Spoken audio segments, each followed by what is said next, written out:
क्या आप भी मेरी तरह हॉस्टल में हो या फिर अब्रॉड आए हुए हो और अपने घर का खाना उतना ही मिस कर रहे हो जितना मैं मिस कर रहा हूँ, तो ये एक क्विक रेसिपी है इंडियन स्टाइल का पास्ता कैसे बना सकते हो। और मैंने कम से कम इंग्रेडिएंट्स यूज किए हैं इसके अंदर और बहुत इजी रखा है इसको बनाना। चलिए शुरू करते हैं। मेरे पास में ये एक प्याज है, ये मिर्ची है और ये एक और मिर्ची है।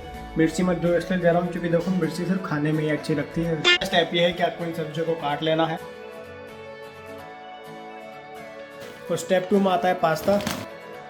अगर आप लोगों के पास में पास्ता नहीं पड़ा है तो आप मैगी डाल सकते हो और दूसरा कुछ पड़ा हो तलने का क्या, ये उबालने का, तो वो भी डाल सकते हो। इसके बाद चाहिए आपको थोड़ा सा नमक। ये देखो जर्मन कंपनी नमक के लिए इतना नमक डाल दो। अब चलते हैं किचन के अंदर। तो ये सब्जी वब्जी मैंने काट ली है। मिर्ची मैंने ज़्यादा ही छोटी रखी क्योंकि ये अच्छे से फ्राई हो जाती है इसलिए। और ये रहे मेरे पास्ता, इनको मैं रखता हूँ बॉईल होने के लिए।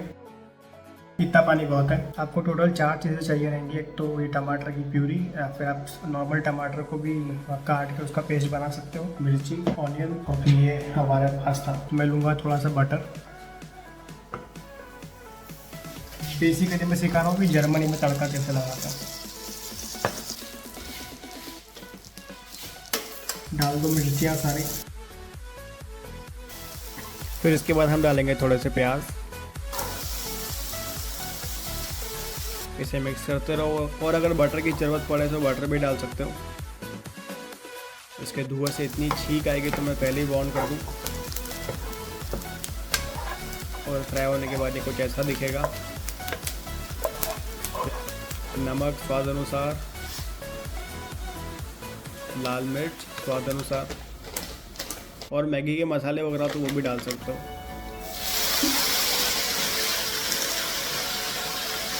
ये करने की ज़रूरत तो नहीं है लेकिन करके मज़ा बहुत आता है। तो थोड़ा और पानी डालो ताकि जो मसाले हैं वो अच्छे से सब्ज़ी में मिक्स हो जाए और वो भी थोड़े से भुन जाए, इसलिए। फिर इसको अच्छे से भून लो। जब आपको लग जाए कि मसाला मिक्स हो चुका है फिर पूरा पानी से भर दो। इससे ये होगा कि जो सब्ज़ी अभी भी कच्ची रह गई जिसमें से मसाले का टेस्ट आ रहा है उसके अंदर पानी जाएगा, मसाले वाले पानी से सब्जियाँ उबल जाएंगी। तो मुझे एक ज़रूरी काम याद आ गया था। अभी पास्ता में उबलने के लिए रख के आ गया हूँ और अभी मैं जा रहा हूँ मेरे कपड़े जो मैंने धोने के लिए रखे थे उनको उठाने। इसका भी पूरा वीडियो बनाऊंगा कि कैसे क्या होता है।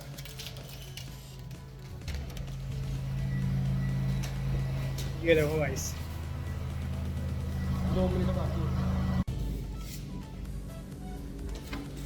बंद ही नहीं हो रहा।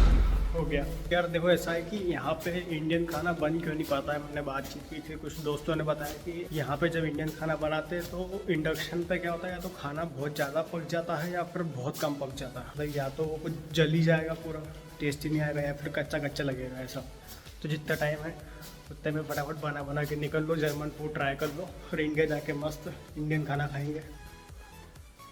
लाइट इधर सेंसर है लाइट के, ये पार करने के बाद खुल रहा है। कौन बोलेगा कि ये हॉस्टल है बच्चों का, नौजवान बच्चों का। हमारे यहाँ के हॉस्टल में मालूम पड़ता है कि हाँ यहाँ पर लड़के रहते हैं, हरकतें ऐसी करते हैं लोग कि मालूम पड़ जाता है कि हाँ यहाँ पर बॉयज़ हॉस्टल है। कपड़े ड्रायर में स्विच करने के बाद आप देख सकते हो कि पास्ता परफेक्टली बॉयल हो चुका है, इजीली कट रहा है। फिर हम लोग अभी इसका पानी निकालेंगे, लेकिन पूरा पानी बाहर नहीं निकालना है, थोड़ा सा पानी अभी भी इसके अंदर रखना है। उसके बाद इसको थोड़ा और उबाल लो और थोड़ा पानी उड़ा दो। देखो पानी उड़ चुका है मोस्ट ऑफ द। फिर ये टमाटर वाला पेस्ट प्यूरी डाल दो,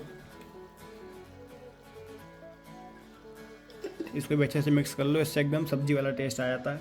ये लोग कैसे बनाते हैं पास्ता की, पहले पास्ता को उबालते हैं, फिर टमाटर वाला पेस्ट डालते हैं, फिर नमक मिर्ची डाल के चम्मच से मिक्स करके खा लेते हैं। इसलिए इनका पास्ता बहुत ही बेसिक लगता है खाने में, लेकिन अपना पूरा फ्राइड और तड़के वाला लगता है। देखो इस पॉइंट पर मुझे अनहाइजेनिक मत बोलना क्योंकि मैं अकेला ही खाने वाला हूँ तो सब कर सकता हूँ मैं। उसके बाद मैं ये पास्ता आप लेना, और मैंने कहा था थोड़ा सा पानी बचा के रखो क्योंकि जो सॉस है बहुत ज़्यादा गाढ़ा हो जाता है और ये ढंग से पास्ता में मिक्स नहीं हो पाता है। तो थोड़ा सा पानी से ये फटाफट मिक्स हो जाएगा। इसको फटाफट मिक्स कर लो और वो पानी अब उड़ा देना हाई फ्लेम पर रख के, और देख सकते हो कि पास्ता खाने लायक हो चुका है। तो ये पास्ता सर्विंग के लिए रेडी हो चुका है। और ये जो सब्ज़ी ऊपर रह जाती है इसको भी निकाल देना चम्मच की मदद से, क्योंकि ये भी बहुत टेस्टी लगती है। और अगर आप लोग भी मेरी तरह शेयरिंग वाले रूम में रह रहे हो तो किचन साफ़ कर लेना। और अब ये पास्ता रेडी हो चुका है हमारा। चैनल को, वीडियो को लाइक, सब्सक्राइब, शेयर जो भी कर सकते हो सब कुछ कर दो। मैं आपसे मिलता हूँ किसी अगली वीडियो में।